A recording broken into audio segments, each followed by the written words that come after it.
Be there as it happens. City News.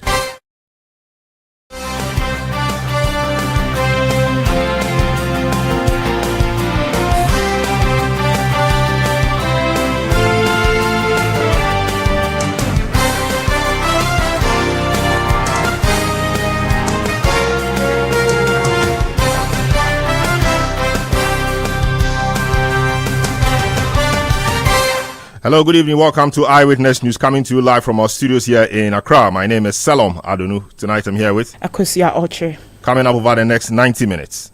It is important to note that the declarations made by our staff were made under threat, and the Commission considers this as illegal.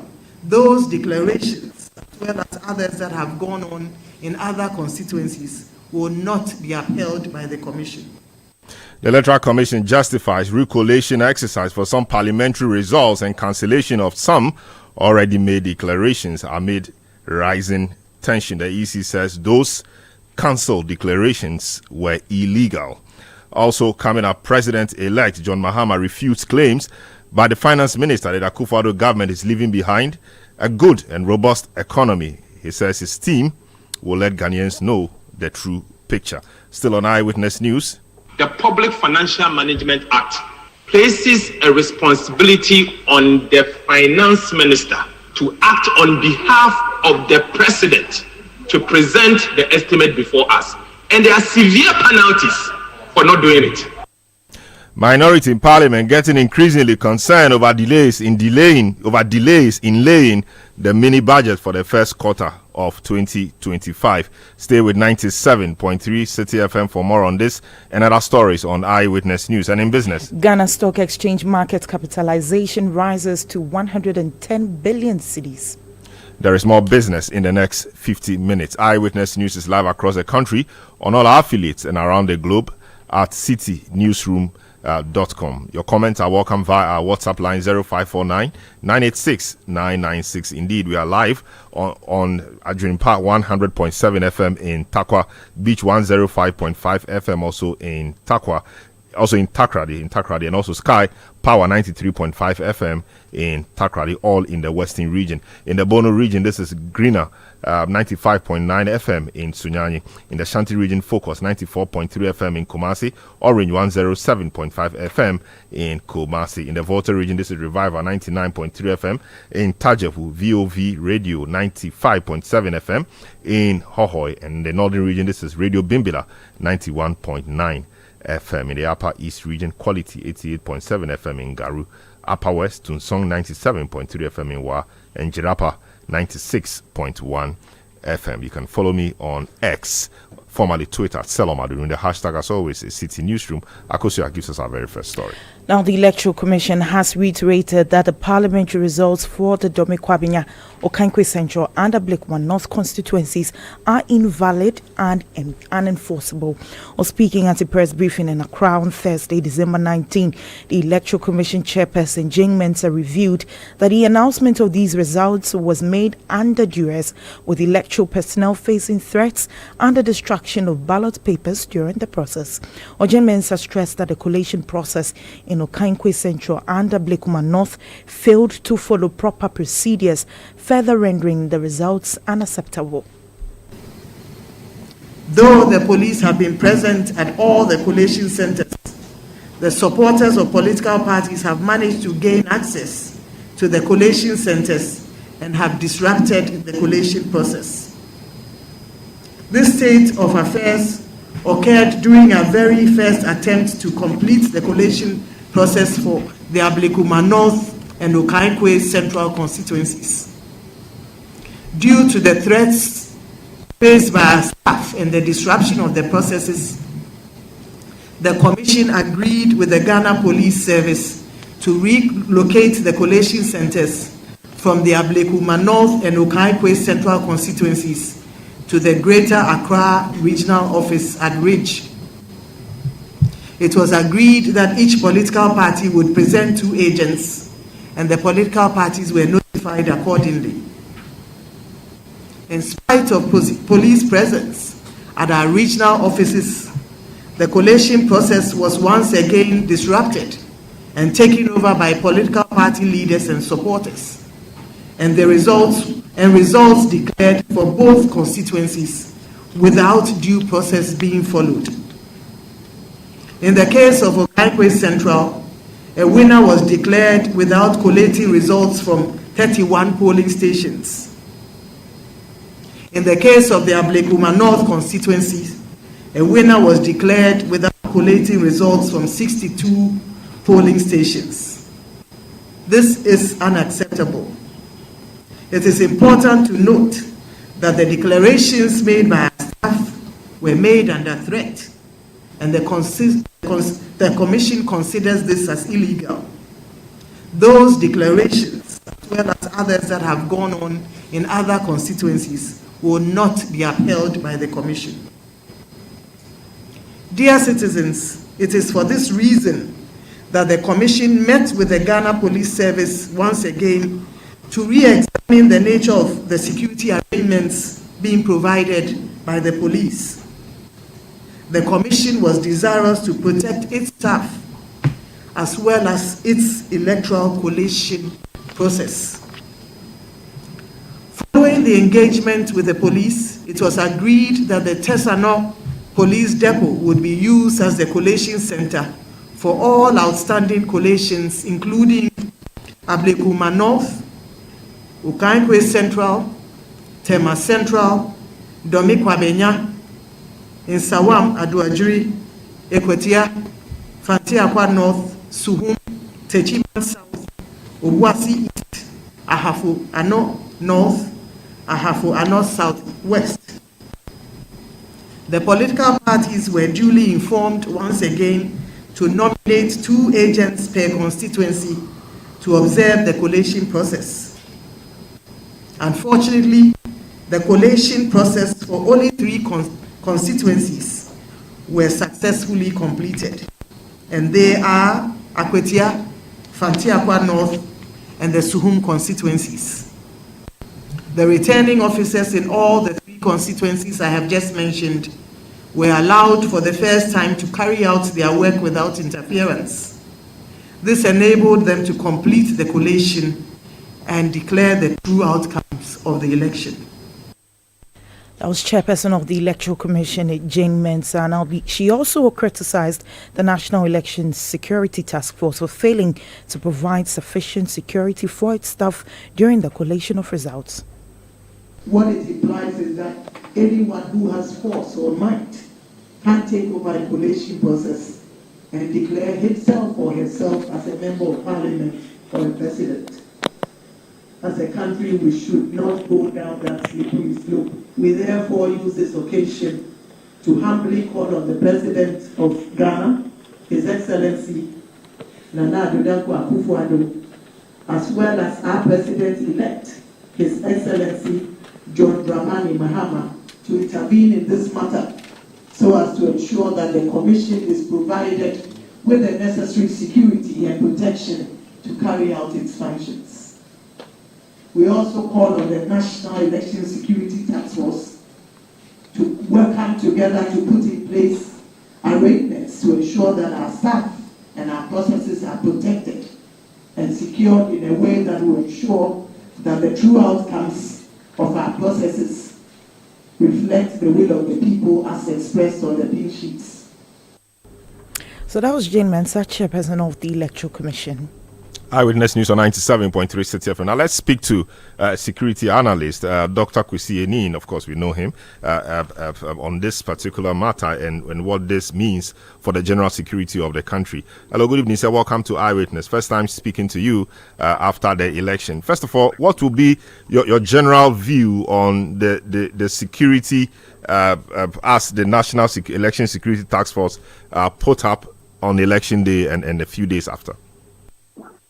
I think there's absolutely no doubt that prior to the election day itself, and then the counting, that the Election Security Task Force performed creditably. And also that the partnership with the EC and all the affiliate institutions that played a role was very satisfactory. So it's unfortunate, and more so that a successful process has gone on, a loser has, in a statesmanly manner, conceded defeat. So the winning candidate has graciously extended his hand to collaborate. And then these outstanding either 6 or 9 constituencies, I think 3 have been successfully recollated. Now let's expect the outstanding one. And we are beginning to see the fraying of relationships between the Election Security Task Force and the EC. That portends something that not only in terms of the 9 constituencies, but possibly feeding into the sporadic acts of destruction and mayhem that we have seen.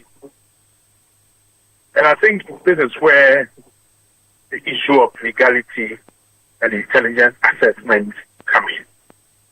If you look at the process prior to, during, and after, at least I think if we've lost its life, none of it directly coming from the discharges from lost.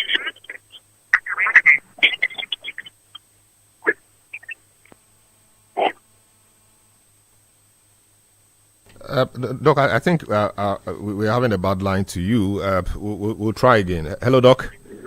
Yes. Our line to you was cracking up a bit. So yeah, let's go ahead and see. Yeah. So there's been very limited use of excessive force. Use of pepper spray, tear gas, teasers, and actual gunshots from the plane.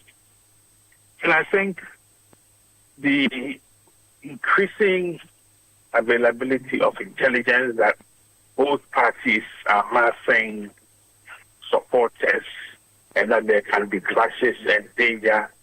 And of course, we all know that when these clashes happen, anything at all can be resolved.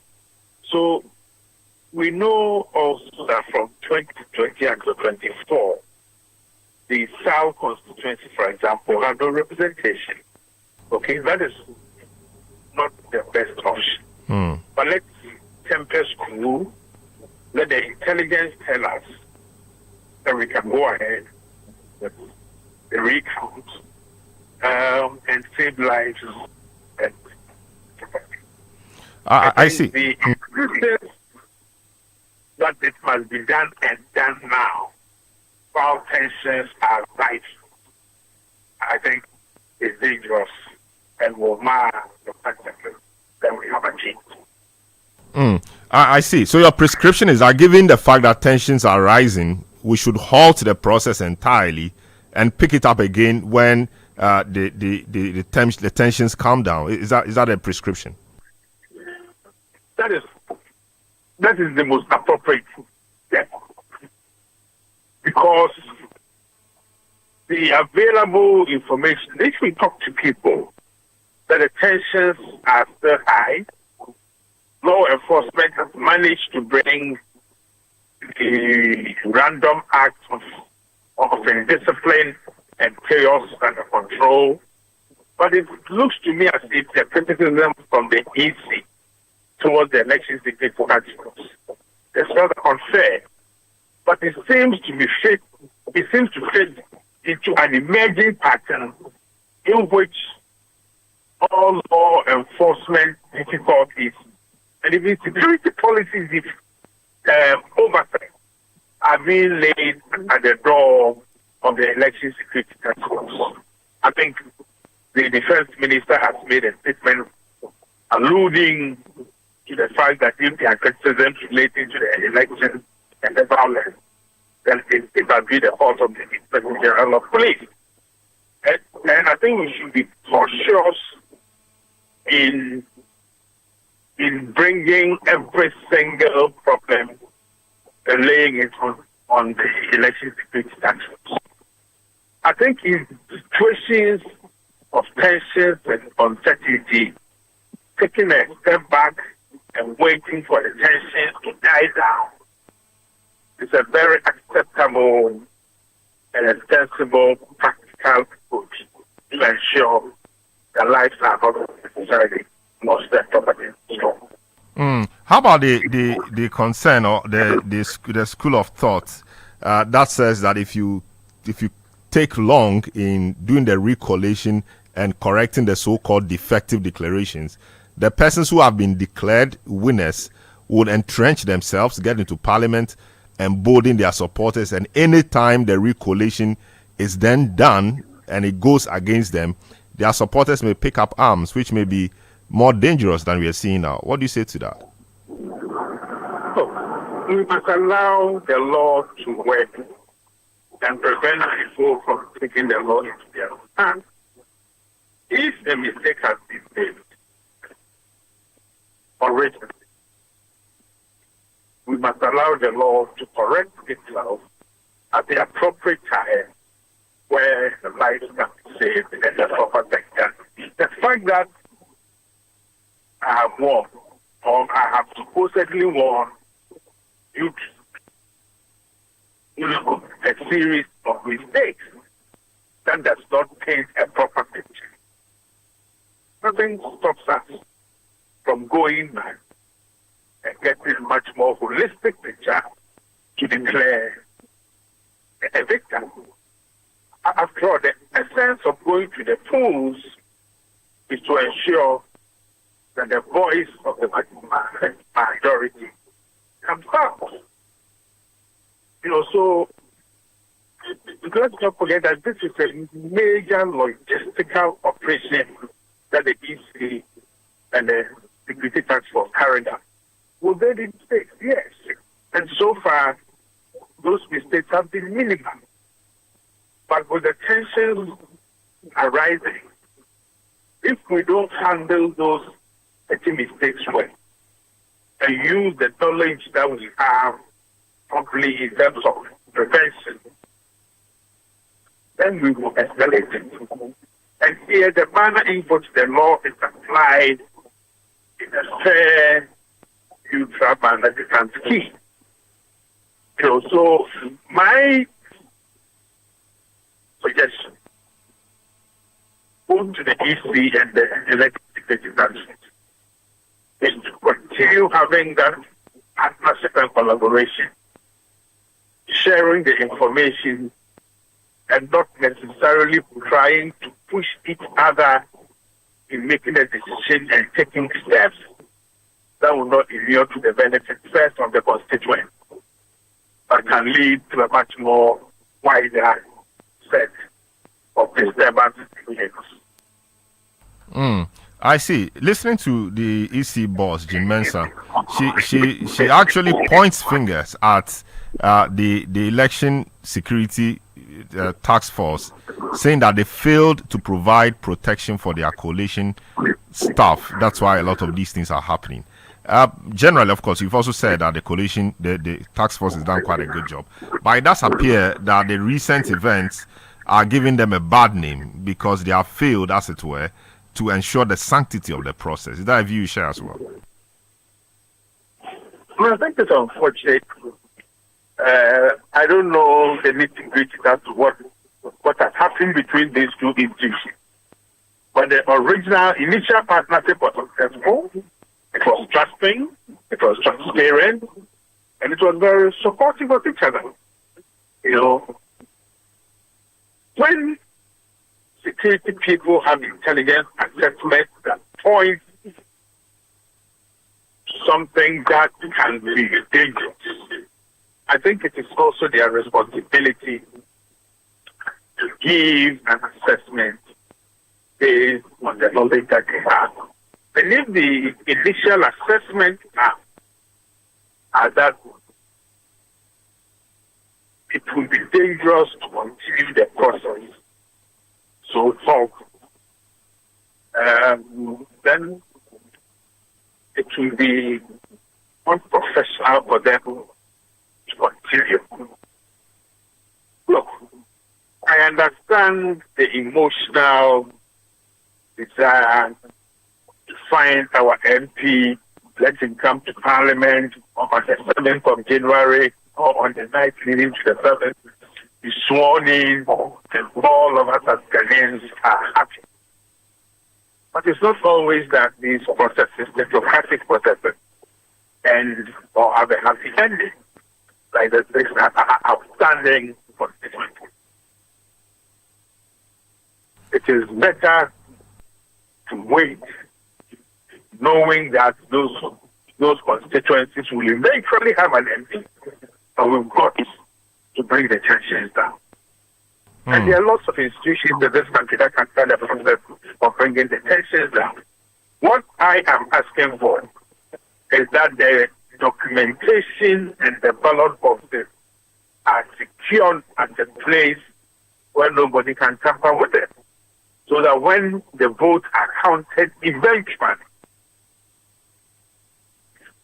the consensus that the numbers reflect the will of the people in those constituencies. But lives must not go. Both Dr. Baumia and President-elect Mahama made it very clear that they just don't want any life lost. We've lost 6, according to the Conjo report, if I read right. Buildings burned, properties destroyed, government offices looted. That should send a signal to us about the tensions that are in this country. They are very high. And I think for the sake of lives and our international reputation and renommee, can suspend this whilst other institutions take to calm their attention. I see. The risk, the loss of life, it is not worth it. It is not worth ramming through the process. Very well. Thank you so much, Dr. Kwesi Anin, security analyst, a distinguished one at that. Thanks so much for speaking to us on Eyewitness News tonight. Let's speak to the Honourable Roxy Nelson Dafiamepo, who is Member of Parliament for South Dai. He has served notice that the NDC will not sit unconcerned whilst the Electoral Commission continues to do the recollation. He describes this particular recollation as illegal, and the EC has no mandate to engage in illegality.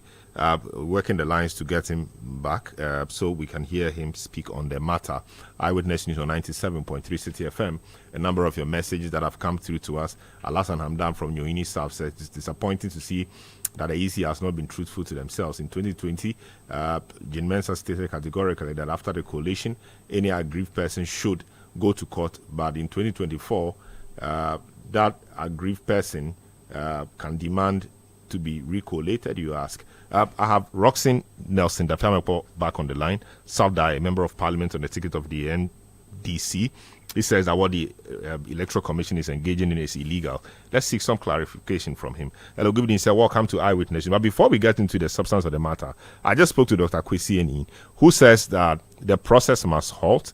We must suspend the process till tensions totally subside before we go back to it. I know your party has been working on an injunction in respect of this, but is that a view you subscribe to, Dr. Anin's view? Do you subscribe to that view?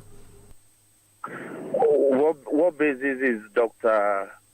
Anin asking that the process should halt? No, he is concerned about the security situation. Hold on. You see, we are a nation of laws, and we must conduct our public affairs in accordance with what law says that we should.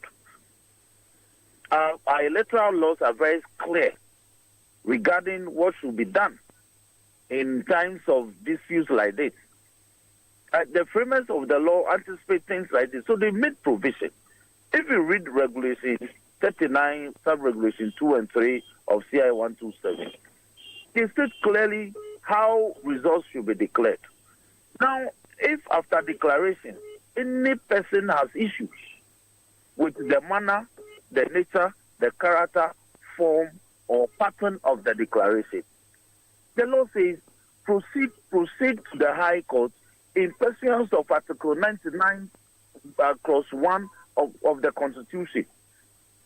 So it doesn't lie in the mouth of the referee in the contest, in the middle of the contest, to now say that I am declaring certain declarations as unlawful.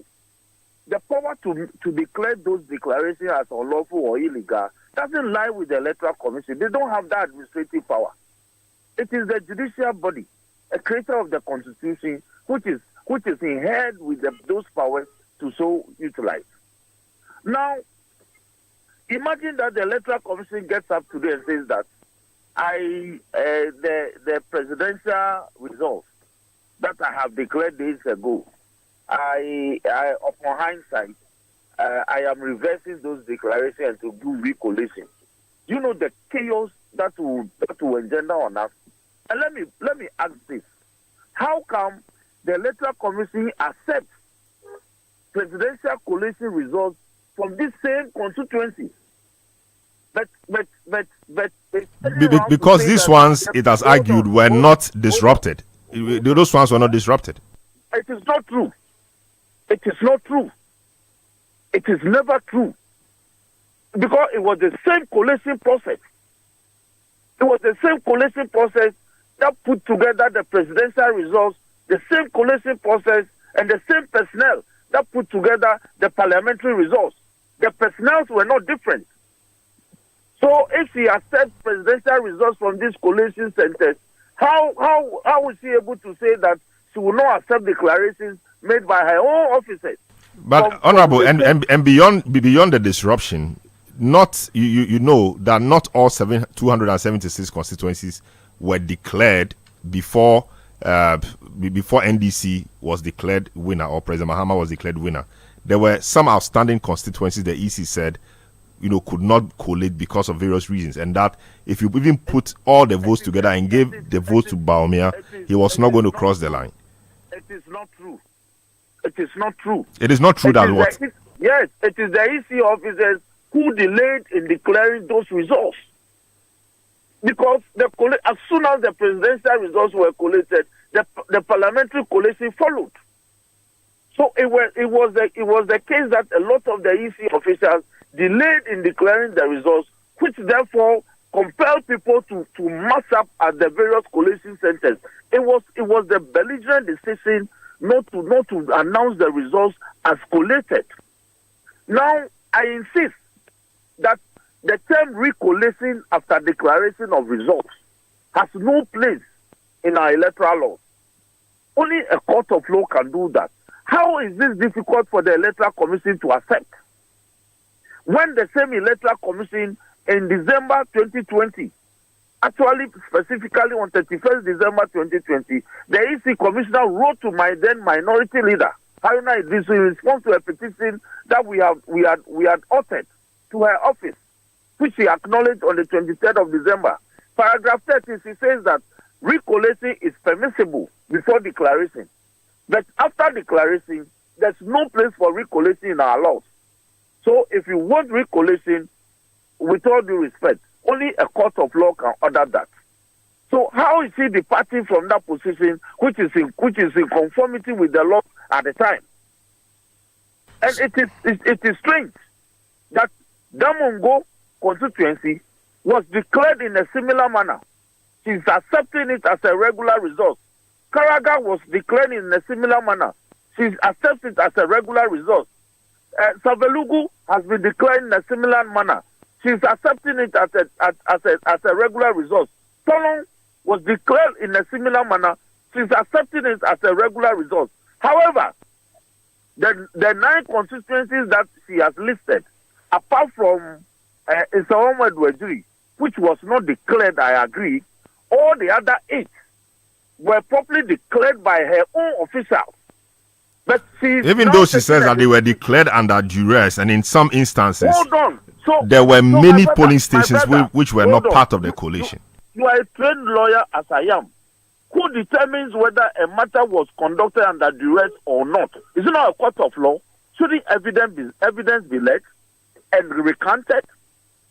Who makes that determination? So if somebody if her officials decide that, even the presidential results we were put under duress to collate the presidential results, will she come back to tell us this? Because it's the same officials who collated the presidential and the parliamentary. So I insist that the Electoral Commission is on an agenda to whittle down our numbers in Parliament, and the NDC will resist it. Let me finally say, how come the Electoral Commission is not speaking to the judicial processes that have filed and served upon her in these matters? How come she's concealing this material fact from the generality of Ghanaians? How come? How come is she not acknowledging the fact that, for instance, tomorrow the matter before the High Court General Jurisdiction 2, for instance, is up for hearing? Yeah, but what should she say about the judicial processes served on her? I mean, once the record shows that she's been served, I mean the processes or appropriate procedures kicking. So she needs not say the essence of the court processes served on her is to actually prevent her from engaging in the conduct that she's engaging this afternoon. And she hasn't resumed the recollation, has she? So she's halted the process in conformity to the application served on her. When there's a process before court that it should be injuncted from engaging in recollation, and then you hold a press conference and declare openly that you will engage in recollation and you are asking for the city president to give you security.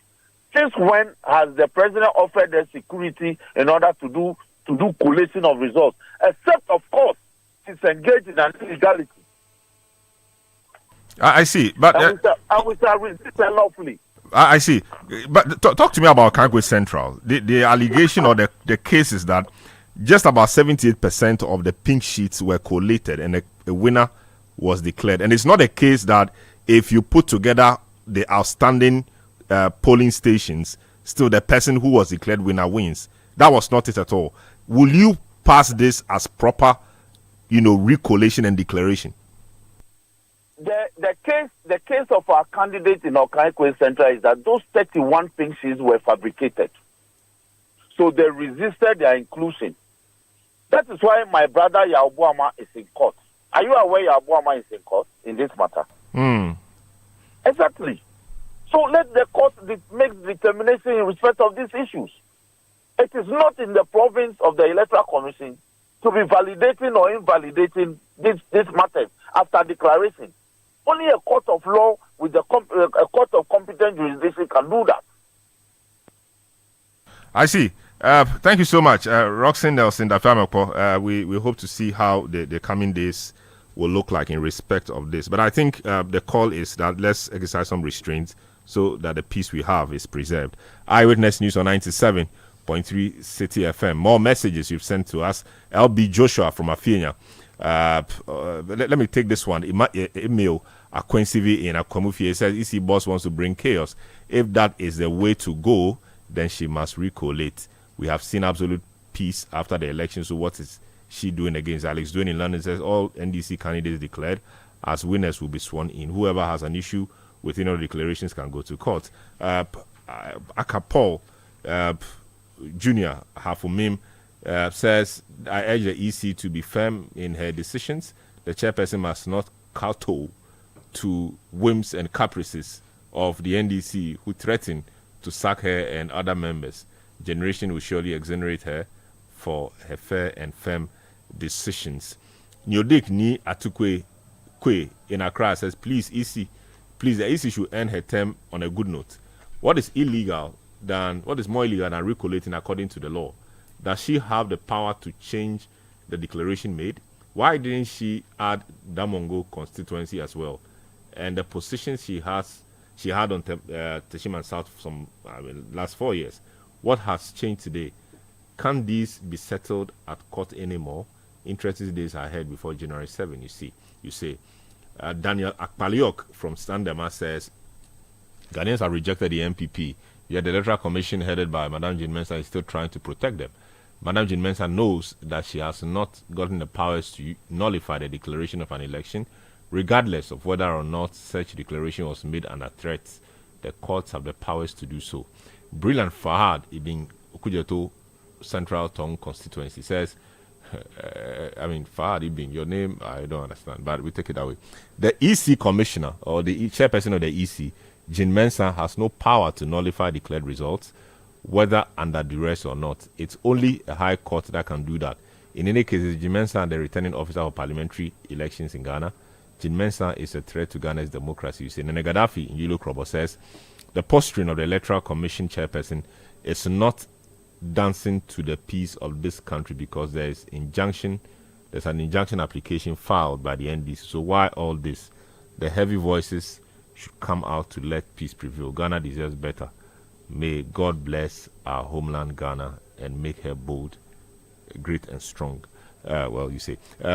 Eyewitness News 97.3 Citi FM. I take a short break.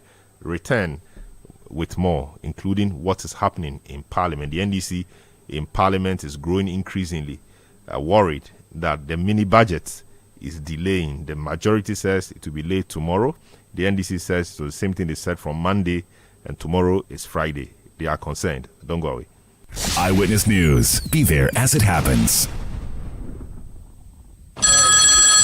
Hi, Aku. I just got the estimate for the home repairs. It's more than we expected. I'm really stressed about where to find the money. Why worry, Musa? You are a salaried worker. Haven't you heard about the GCB personal loan promo? They can give you up to 700,000 Ghana cedis in less than 24 hours at a significantly reduced interest rate and fees. Really? This sounds exciting, but is it easy to apply? Super easy. Skip the stress. Get the cash with the GCB personal loan promo with a 1-month repayment holiday. Just visit a GCB bank branch near you or call 0302 634 922. Toll free 0800 422 422. No hassle, no stress.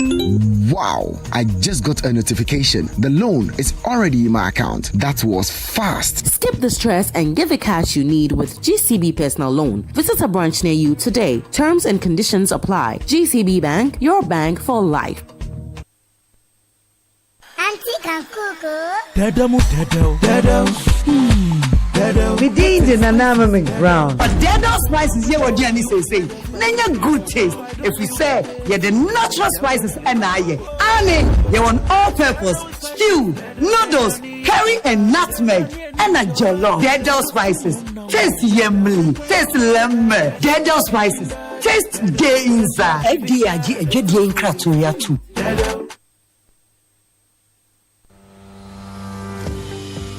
Fun fact. Did you know that most frogs can leap more than 20 times their body length? Yup, magical. Now just imagine your business with that kind of reach. Take that leap with Frog. Frog is a bulk SMS, voice messaging, and IVR from Wiggle. User-friendly, fast, and reliable. Get more features on one platform for all your bulk messaging needs. Whether you're a church, financial institution, school, corporate organization, or individual, if you need to reach people with your services, do it with Frog. Contact 0553 019 529 or 0552 809 558. Speak to us at www.wiggle.com.gh. Frog, a leap into greatness. Eyewitness News. Be there as it happens. Eyewitness News on 97.3 Citi FM. Now let's go to Parliament. Now, the Speaker, Alban Bagwing, has cautioned against further delays in presenting the expenditure in advance of appropriation for January to March 2025. Well, this comes after Finance Minister Dr. Mohamed Amin Adam failed to submit the document to Parliament for consideration and approval today. Well, the minority has expressed concerns, accusing the government of intentionally delaying the process. However, the second Deputy Majority Whip, Habib Idrisu, assured the House that a mini-budget will be presented on Friday as planned. Here are excerpts from proceedings on the floor of Parliament. By the Constitution, is the President who will cause it to be done. Now you are saying none of you present here has the authority. It's the President who gives the authority. And the President can give it to the Minister for Finance or any other minister. Not necessarily the Minister of Finance. Are you sure the Minister of Finance has the authority to do that tomorrow? Yes, Mr. Speaker. As a Deputy Majority Whip, I can say that I have had that conversation. And the Finance Minister will do that tomorrow. You had the conversation with the President. Yes, and that will be, the indication is that tomorrow it will be done, Mr. Speaker. What is the source of your indication? Is it by word of mouth or in writing? Mr. Speaker, nothing pen to paper. Just that we had conversation to ask when he would do the appropriation on our. You see, honorable members, I'm doing this because we've been on this item for some days now. And I don't want us to come tomorrow and we are told that I don't have authority to do 1, 2, 3. Then you are the same leaders who say you don't want us to sit on Saturday. And tomorrow is Friday. If we don't do that, it means that this item might not be taken by the House before we transit to the next government. And you know, it's very easy to do it. The next government can come on the next day if they come and present it, and the House will have to work on it, and it is done. And you will be setting a very bad precedent. You know, you'll be setting a very bad precedent, and it's not for your health. Anyway, I know members are healthy. So when you people keep on talking about welfare matters, I don't understand. The members are all healthy. So please, you have to desist from talking about that. You had very good exercises. You did a very intensive campaign. You were able to wear off the excess fat. And you are here now, hurt and happy. You are hale and hearty, and I don't think there's anything wrong with your health. You had excerpts of proceedings from the floor of Parliament. Meanwhile, Minority Leader Dr. Selorm Adonoo has outlined the potential consequences of the government's failure to present the expenditure in advance of appropriation for January to March 2025.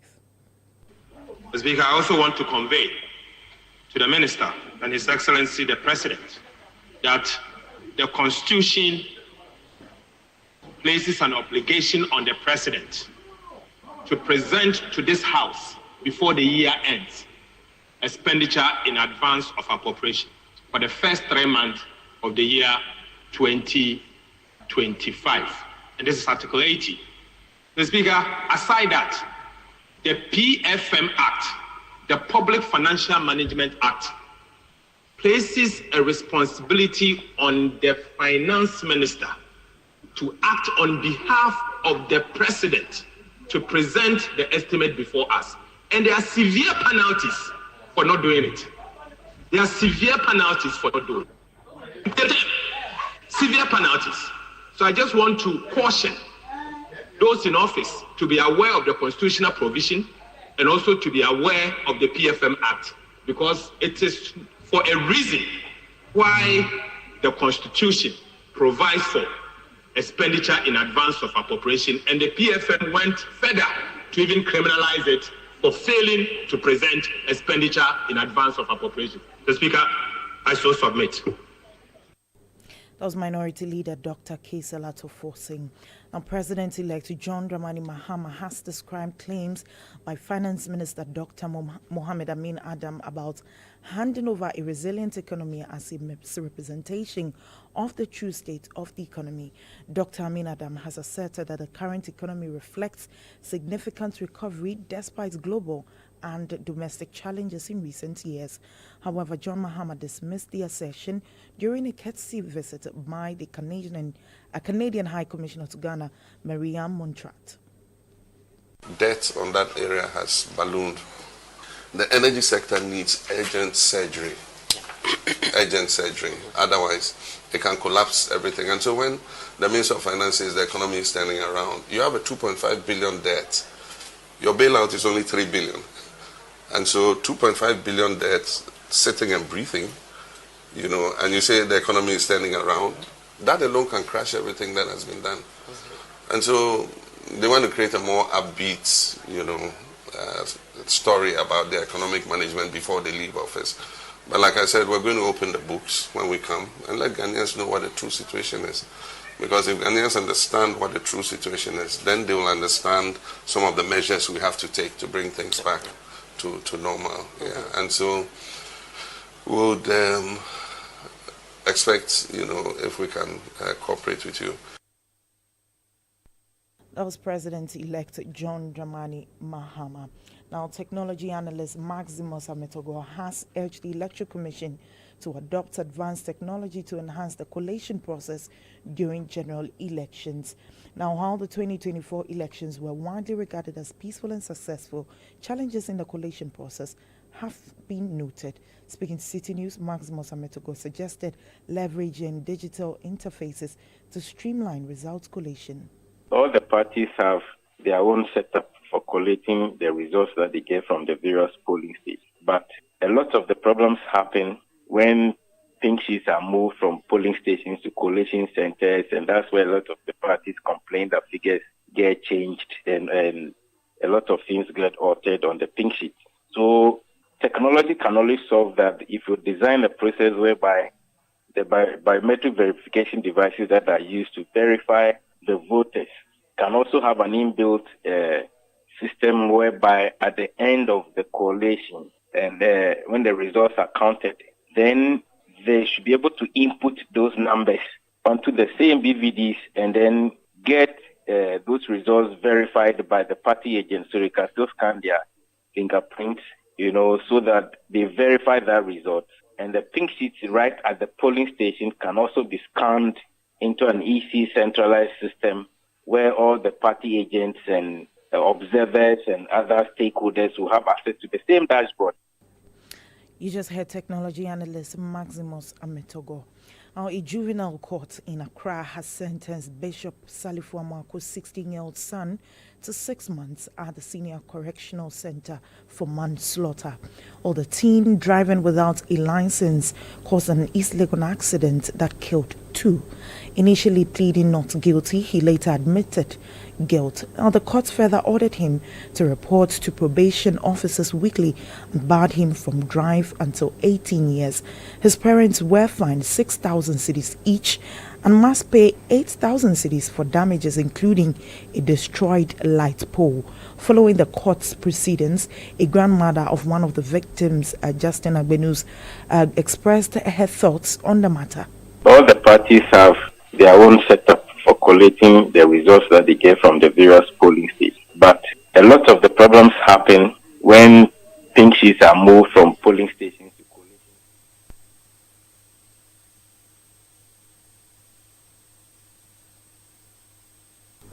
Eyewitness News on 97.3 Citi FM. A few of your messages that have come through here.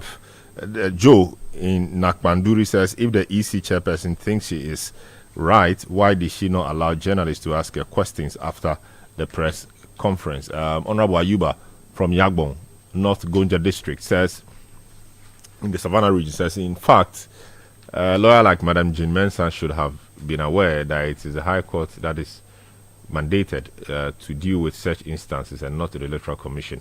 Aziz Donla in Wa says, EC cannot circumvent the will of the people for any whimsical or capricious reason. In fact, let me state without any fear of contradiction that those 9 seats will be sworn in regardless the EC's unfortunate and ridiculous stance. Dennis Abbasiwi in Sandema said this Electoral Commission chairperson should bow out quietly. She's still making noise for people to hear her, you say. This same Electoral Commission chairperson couldn't organize common district assembly elections. Well, how much more presidential and parliamentary elections, you say. Prof in Tema says, Prof in Tema, let me take Prof in Tema says, so can the EC declare an act illegal? I think any returning officer who claims that a single pink sheet gone missing should be arrested and prosecuted. They cause all of these. EC has demonstrated incompetence of the highest order. Eyewitness News 97.3 Citi FM will take a short break. When we return, City Business News will be up next. Don't go away. Eyewitness News. Be there as it happens. Oh, jump on now. Go, the go. Ah, go me. And what time when you come back, we are not hear the sound of your car. Why you buy new car? No, I not change my car. It be the same ride. It be the fuel way I change. Way one shouts it. Ever since I started using the all-new Selorm Premium Fuel, fortified with 3-in-1 action. Oh, Joe, now my car they run like electric car. No, it's so. This is the type of fuel where they want to. Because now engine they cost. Where they want for way if I buy it, it go protect my engine. And with the small way I buy, I go drive, sir. Absolutely. It's like strapping a turbocharger to your engine and giving it a protector. And what they bust my mind, Seth, be the 3-in-1 action, no? Selorm they prevent up to 99% of deposit. It be anti-wear, some be anti-corrosion. Won't pay when I open them. Hey, so where can I find this magical fuel? Just head over to any Total Energy service station and your car will thank you. Hey, then make a finish my go be fast, then rush go Total Energies. My friend, but why your hand my go be inside? I give you info. Make a feel the go be too small. Go.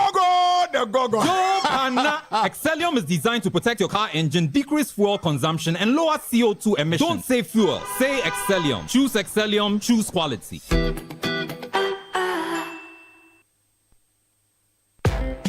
When you want to eat, just Momo it.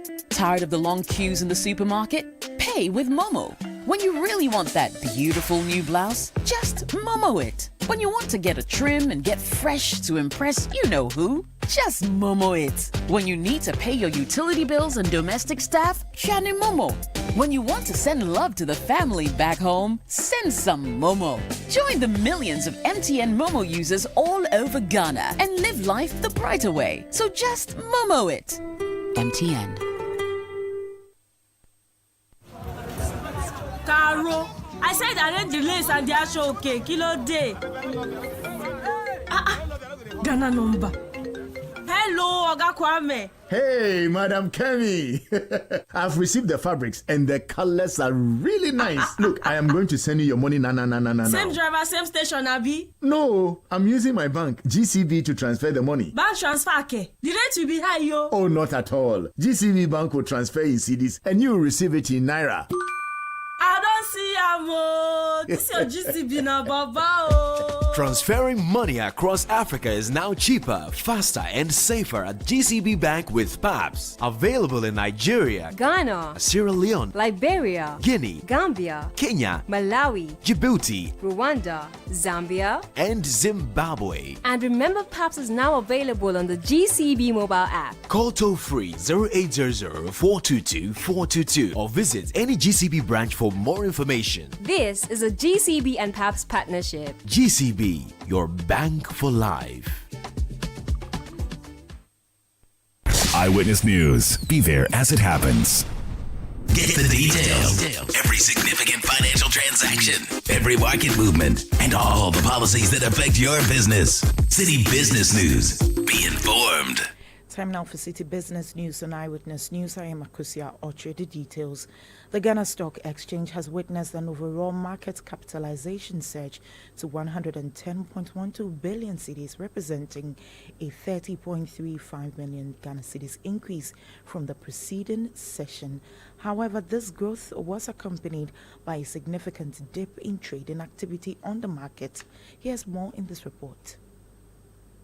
The number of shares exchanged tumbled by 67.79%, dropping to 2,293,605 shares from the prior session's 7,121,529. Likewise, the total value of shares traded declined by 38.92%, settling at 13,176,377 Ghana cedis, compared to the 21,571,362 Ghana cedis in the last session. The Ghana Stock Exchange Composite Index advanced by 1.36 points to close at 4,809 points, delivering a year-to-date return of 53.65%. Conversely, the Ghana Stock Exchange Financial Stock Index remained unchanged at 2,307 points, sustaining a year-to-date return of 24.64%. MTN Ghana led the session, trading 2,128,993 shares. Other notable equities among the top 5 by trading activities included SIC Insurance, New Gold, Cowbank, and Societe Generale Ghana, though their volumes were considerably lower. The business desk report was filed by Emmanuel Opon. Now, the top 10 oil marketing companies, OMCs in Ghana, saw their market share shrink from 65% in 2022 to 61% in 2023, underscoring intensified competition in the sector. This is according to the 2023 Ghana Petroleum Industry Report by the Chamber of Bulk Oil Distributors. City Business News' Daniel Sakite has the details. Although the number of oil marketing companies reduced from 235 in 2022 to 201 in 2023, the trend per the data obtained from the Chamber of Bulk Oil Distributors shows that the number of OMCs has increased by about 69% from 2013 to 2023. The decrease in the number of OMCs in 2023 notwithstanding, the market share of the top 10 OMCs declined from 65% in 2022 to 61% in 2023, indicating the sector is gradually becoming competitive. State-owned GOIL retained its market dominance for the 9th consecutive year, although its market share dipped from 20% in 2022 to 16% in 2023.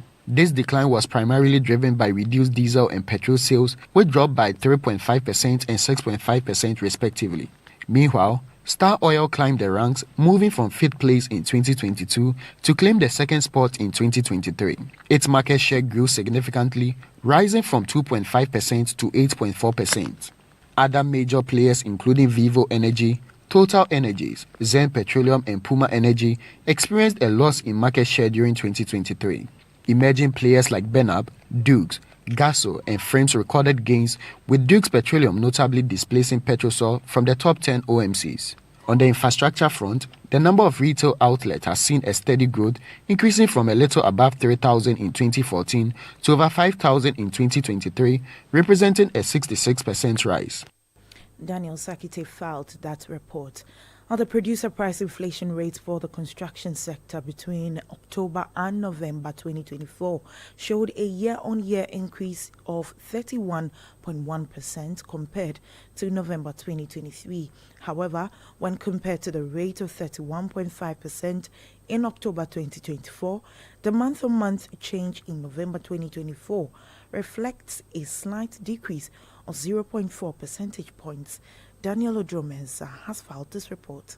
Inflation in building construction dropped by 0.3 percentage points from 37.1% in October 2024 to 36.8% in November 2024. The specialized construction activities subsector saw a more significant decrease of 0.7 percentage points, with inflation falling to 18.3% in November 2024. The civil engineering subsector also experienced a decline, dropping from 20.3% in October 2024 to 19.6% in November 2024. Similarly, inflation for building completion, plumbing, and other construction installations decreased by 2.3 percentage points from 38% in October 2024 to 35.7% in November 2024. In contrast, inflation for electrical, plumbing, and other specialized installations within the construction industry increased by 2.1 percentage points, rising to 9.7% in November 2024 compared to 7.6% in October 2024. Despite the overall decrease in the producer price inflation rate from 33% to 26.9%, some economists have argued that this decline is not substantial enough. They suggest that more resilient measures could be implemented to achieve a more significant reduction in the rate. That was Daniel Odromensa with that business desk report. Now, the Office of the Registrar of Companies has urged businesses to comply fully with the Companies Act to ensure transparency and safeguard the integrity of corporate transactions. Well, according to the Registrar of Companies, the role compliance plays in fostering investor confidence and maintaining a healthy business ecosystem. Now, speaking at a stakeholder engagement event in Accra, the Registrar of Companies, Jemima Wari, noted that adherence to the law ensures the businesses operate ethically while safeguarding the interest of stakeholders. We are currently, before Parliament, we have the regulations of the SERA, but with the impasse that happened, with the Parliament going on recess because of all the vacancy of the 4 seats and all that, I don't think we'll be able to have it passed this year. So we're looking at next year. Because we did actually lay it. I know it needs 21 days to become a legislation. So we have the Registration of Business Names Act, has always been there, Incorporated Private Partnerships Act, and the Professional Bodies Registration Act.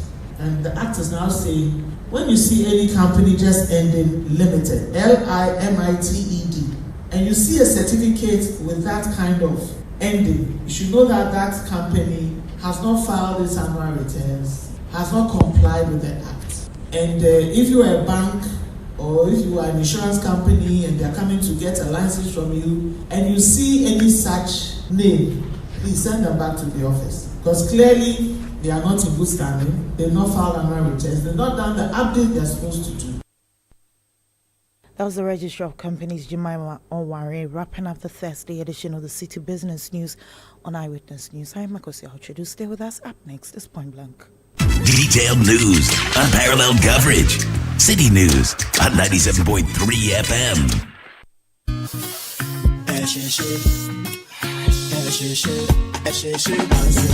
Kibo Huts Pepe. Kibo Huts Pepe. Set up on Konya. Get for your pot. Spaghetti, noodles, fire shit. Kibo Huts Pepe. Kibo Huts Pepe. New Kibo Hot Pepper Powder. Loco show. This advert is FDA approved.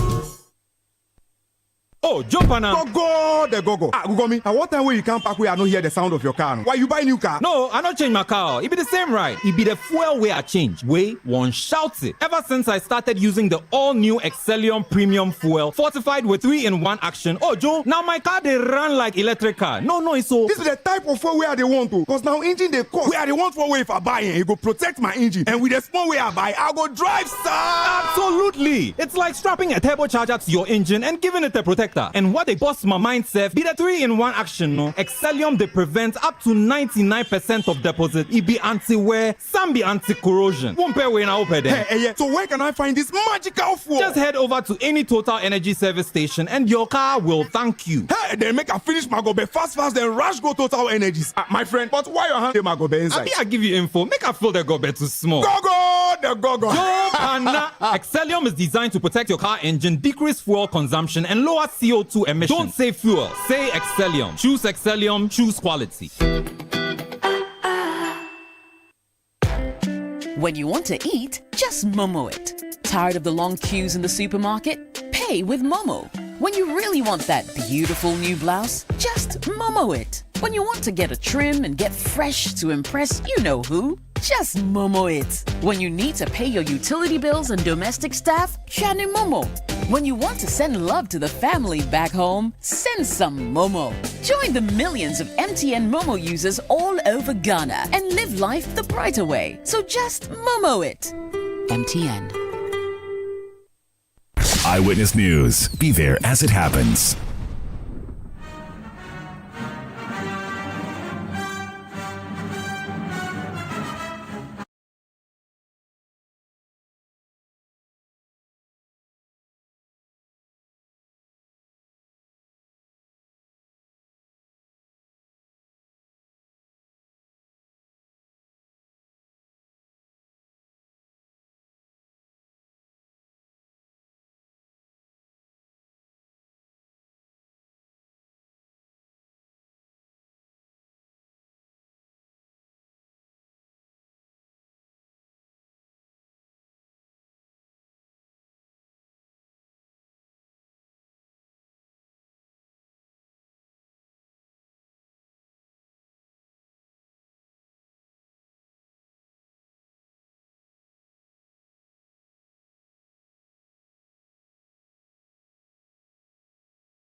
News.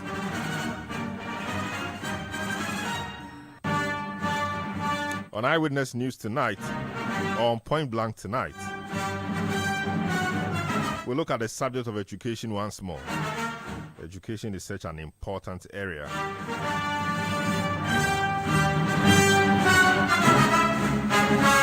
And this week there's been talk about what happens to the free SHS. And WAEC has also been talking. They say they need government to make some payments to them as they will be unable to process results for the senior high school students who just wrote their exams and are waiting to go to the university. Indeed, our West African colleagues in Nigeria, Sierra Leone, Gambia, etc. have had their results released, but not Ghana. Government owes them to the tune of about some 180 million cedis. They say they need part of that money to be able to fix their scanners, etc., to be able to process their results for the students. The universities are also waiting to do admissions. What happens if they don't get their results now? Will the universities still wait for them? Or universities will go ahead and deal with the names of those applicants they have? Means the students will have to wait for one more year to get to school. My guest tonight is the Honorable Dr.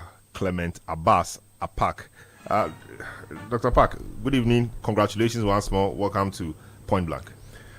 Well, let me say a hearty good evening to you and the people of Bulsa South who have returned you to have Parliament. done me Good again. the great honor of renewing my mandate, which is an expression that they can give in authenticating the services I've been rendering to them over the past almost 8 years, as expected. So I say thank you to the people of Bulsa South for voting for me and voting for John Dramani Mahama.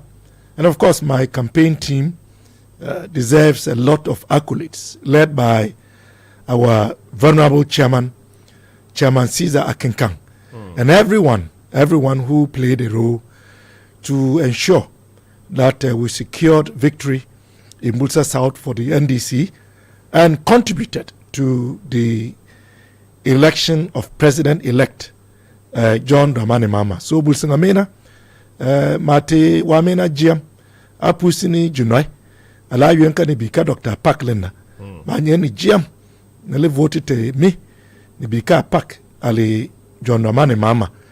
I said, Inyela, Ayuendila, Dollar, Nisunya Pak and Mape, Mama Mape, Manyeni Jiam.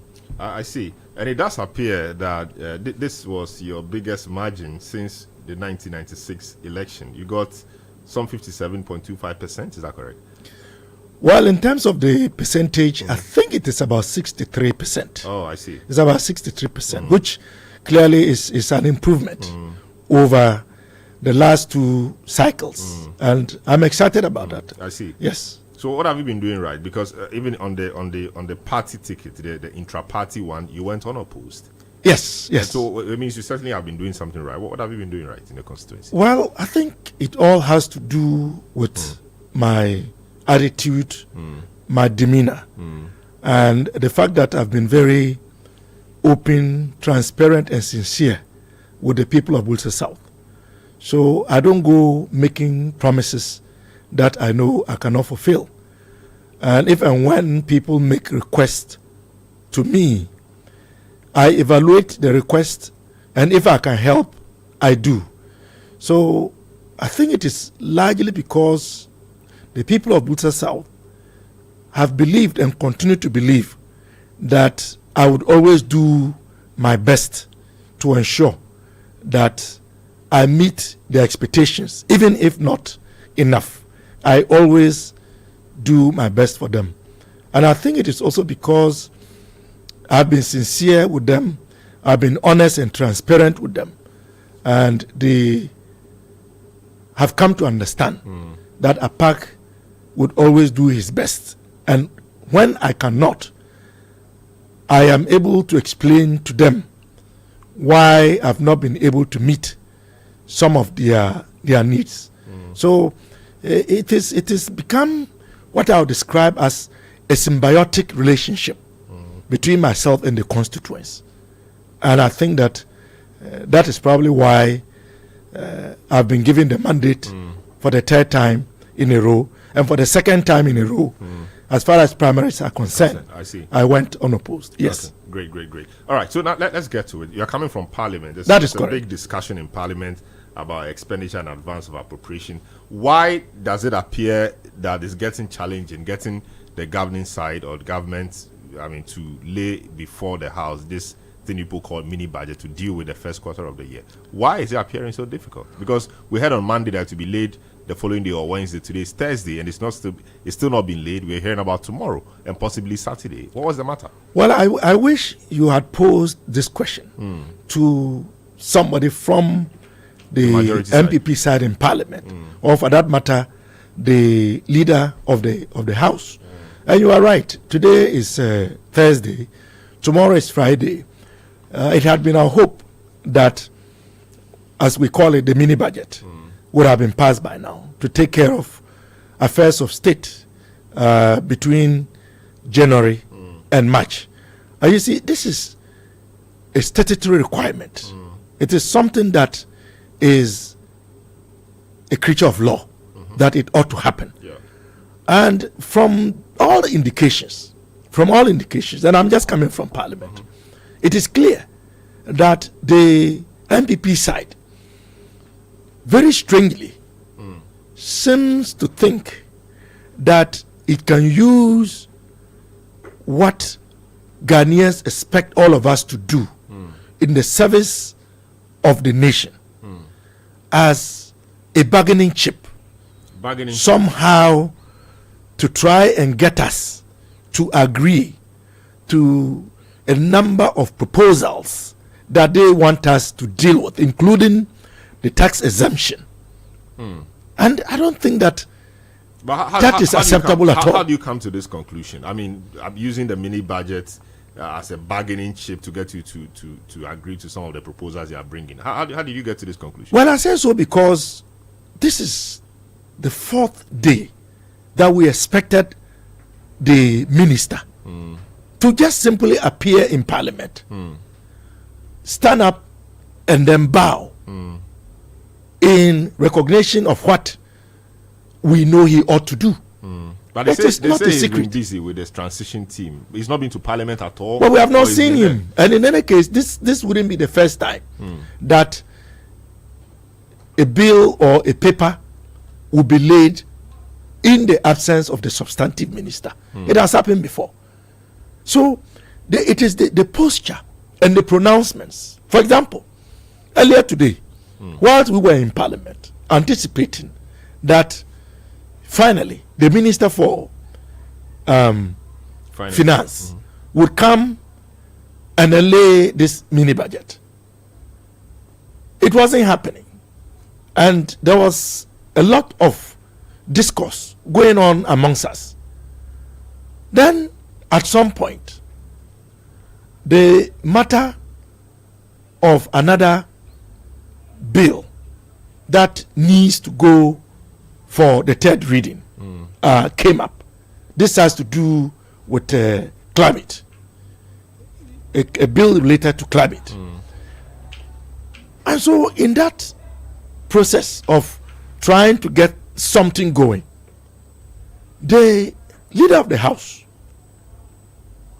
off the mic, made comments to the effect that they were not going to support that bill in terms of the third reading, although the minister was there to have moved it. That they wouldn't do that so that we would go and use it to get money. To get money for the state? It was a very bizarre, strange observation to make. People heard him? People heard him. He even went on to make the claim that we can do what we want. If we want, we can even kill him. It was unparliamentary. So a number of us were on our feet to draw attention to what was clearly strange commentaries that were definitely unparliamentary. Then when we were about to adjourn, because obviously we were not making progress, Speaker himself came in because he had ceded the seat to the second deputy speaker. So he came back, and then proceedings continued. But the situation was getting a bit acrimonious. So the Honorable Kene Japan, who was also then sitting in the front bench of the MPP side, rose. And then Speaker gave him a chance to also contribute to what was going on and what was on his mind. When he was commenting, he made a pronouncement to the effect that we ought to look at the issues holistically, ostensibly making the case that if we do not agree to what their side had listed on the order paper as important government business, and yet we want to pick and choose what we think merits our support, then the situation that we find ourselves in is what we should expect. Invariably, he is confirming the long-standing suspicion that we have that the MPP side now thinks that they can hold us to ransom in as far as we do not agree to pass all of what they want us to pass. The tax exemption. They would then also hold us to ransom. But what they forget is that Afenimaki and the MPP side in Parliament are not holding Dr. Park to ransom. They are not holding Dr. Kaisel Atuforsin to ransom. They are not holding Kwame Agbaja to ransom. They are holding the good people of Ghana to ransom. Because this has to do with keeping the state machinery functioning. And this is a requirement of law. I heard Dr. Kaisel Atuforsin make the point as well, but I also heard Speaker. But assuming they fail to present the expenditure in advance of appropriation, and the life of this parliament elapses, or this parliament expires, what can you do? Can't you come back as a new parliament, 7th January, 8th January, 9th January, and get this sorted out?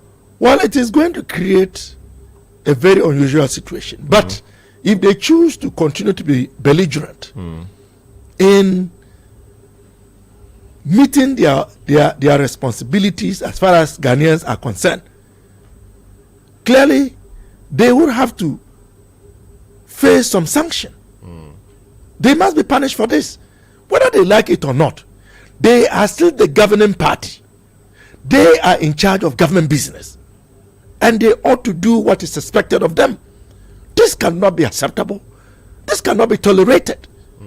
Why must we be held to ransom? Why must the people of Ghana suffer because they want us to pass tax waivers that we do not think are justified?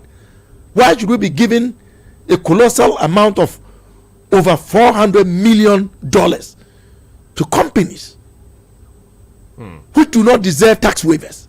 I see. And so for this reason, you are holding us to ransom? I see. That is simply not acceptable. I think they will have other ideas, or I'm sure they will have a rebuttal to that in due course. But of course, but there is no other justification. That point is been well. You are in government. You are. And it's your job. You lead the house. You bring government business. How about if this is part of government business that it's not ready, because they said a few things have happened, so a few figures will have to be re-looked at. How about if that is what is holding the process up? Well, then why are they giving us the runaround? So why are they giving us the runaround? No, we have not seen him. I have not seen him. I see. I see. Anyway. So they should get to it and do the work that Ghanaians gave them. Their mandate is 4 years. They are still in charge of the affairs of state. And they must act accordingly. I see. Interesting. Now let's deal with some education, which is really a forte. I mean, we've seen some interesting development in respect of the WAEC, West African Examination Council, etc. They say that government owes them so much that they are unable to release results or process the results of the SHS persons who wrote the WASI exam. I mean, recently, and that they need about 25 million cedis to help fix scanners and do a few things so that they can at least release their results. That hasn't happened. As a member of the Education Committee, deputy ranking for that matter, what response do you have? What information do you have in respect of this indebtedness to WAEC, and what are plans to get them paid? Very, very unfortunate development. Very disheartening, and indeed, I would say condemnable, because a government has responsibilities to its citizens. These are our wards, in excess of 460,000 of them, who sat for and wrote WASI. They are expectant, rightly so, to see how well they have performed, to guide them in the choices that they ought to make going forward. This delay has implications for the students, for the parents, because you would agree with me that even when your ward qualifies to take up a place in a university, a public one at that, you ought to prepare your ward. You need time as a parent to prepare your ward. The son or daughter or the ward must also prepare him or herself. And the tertiary institutions would also rely on the results to make a determination as to who qualifies to be admitted to what institution and to pursue what course. And here we are. WAEC is unable to meet its timelines because government has failed to defray its indebtedness to WAEC and Selorm. You would agree with me that my good self and my ranking member, over the past several years, have been constant and consistent in raising alarm and calling attention to government's indebtedness to WAEC almost every time. And this ought not to be happening, because these are matters that are known. Every year we know the number of students who are going to sit for the BECE, for WASI.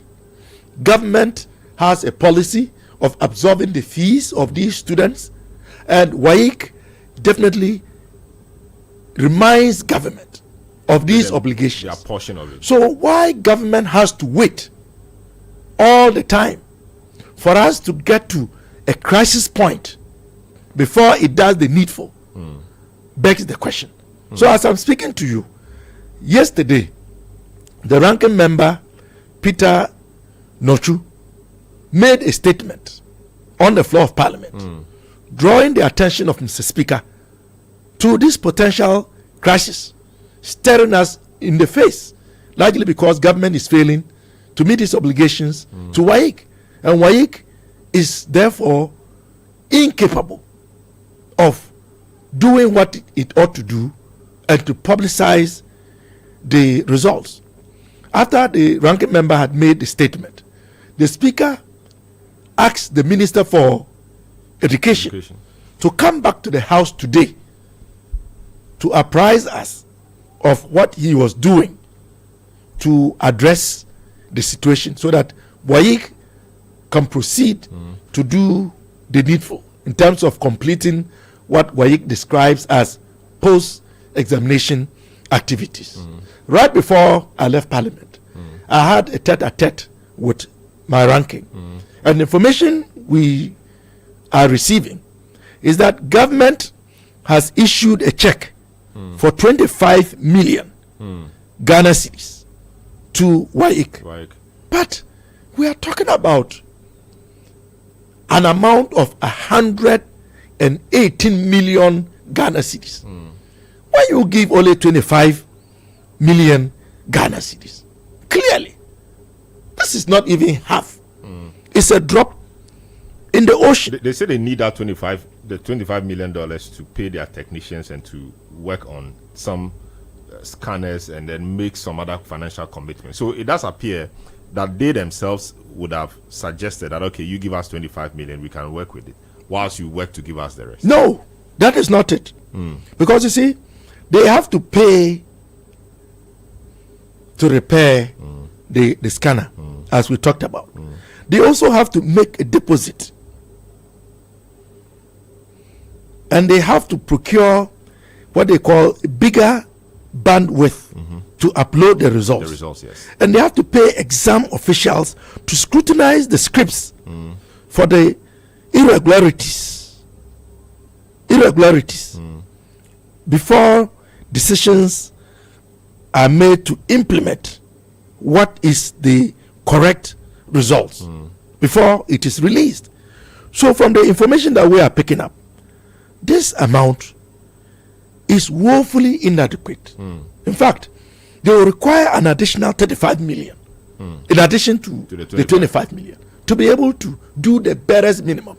Wow. And this is not even going to cover a lot of the other indebtedness that we can speak about. We have a lot of suppliers who are on the neck of WAEC because they've taken a lot of supplies on credit without paying.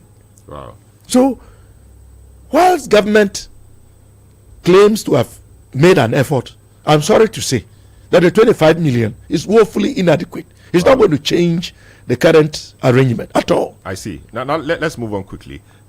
So your party, while in opposition, you're not in government yet, but you are. Yes, but we will be in government. Your government in waiting. Government in waiting. The needful has been done. So I mean, you promised a number of things. You talked about reviewing the free SHS policy. Of course, there's not time to deal with that. But you also talked about the no academic fees program. Students will be going to school in January. Are they to expect that this no academic fee program will kick in, given all the difficulties we are hearing about? Well, first of all, let me correct you. We didn't say we will review. We said we would improve and sustain. Okay. No. So you are falling policy. For the difficulties that the term review. But now the needful has been done. Since some people had chosen to define review as cancel, we had to be more specific. To improve, with regards to what we have, and what? Improve and sustain. And sustain, great. Yes, that is what so we are going still on. to And do. you promised to hold a national consultative assembly of a kind, a stakeholder engagement, national consultative conference on education. Yes, generally, 180 days education generally. But talk to me on the no academic fee policy for all first-year students in public tertiary institutions. Would that happen this year? Well, we've not taken over yet. You take over in January. Yes, so students will go to school in January. When we take over, well, we are even talking about WASI results not published. So let's take over. When we take over, I see. Then we will deal with that issue. Great. All right. I mean, our time is up. Is that so? So soon? When I'm speaking to unbelievable, Doctor, I wanted to list a number of issues that we were going to do to improve and sustain the fishery school policy. You have 1 minute. You have 1 minute. First of all, we have said that we are going to ring fence a percentage of our oil revenue to serve as dedicated funding for the free SHS. Okay. We've also talked about decentralizing the feeding arrangements, where we are going to extract the middleman known as buffer stock, where we know that buffer stock itself has become part of the problem rather than part of the solution, so that we can deal with the feeding arrangements. We've also talked about bringing on board the private schools to help reduce the pressure, even as we augment existing infrastructure, so that we can eliminate the double track system and have a single track among many. Is there any timeline to eliminating the double track? Well, give or take, we have given ourselves at least within the range of a year to address that. Because infrastructure takes time to mature from beginning to end. But I think with the mix of proposals that we have made, we should be able to deal with it when are we to see this expeditiously. National Consultative Conference on Education? Of course, you said, you know, first Well, it is within the first 120 day pledge that John Mahama has made. Yes. So within that time frame, I think we should be able to do that, including the distribution of free sanitary pads to our young girls in secondary and basic schools. All of those are captured within the first 120 days. I see. Yeah. All right, so that was Dr. Clement Apak, Deputy Ranking Member on the Education Committee of Parliament, Member of Parliament for Bosa South. His people have returned him to the House from January 7, 2025. This is how we conclude today's edition of the program. Show produced by Nana Kwabna Wilson, Beverly in London, and Sami Wiafi. Technical assistance has been given by Desmond Nyako. Earlier you heard Akosia Ochri. My name is Selorm Adonoo. Have a good evening.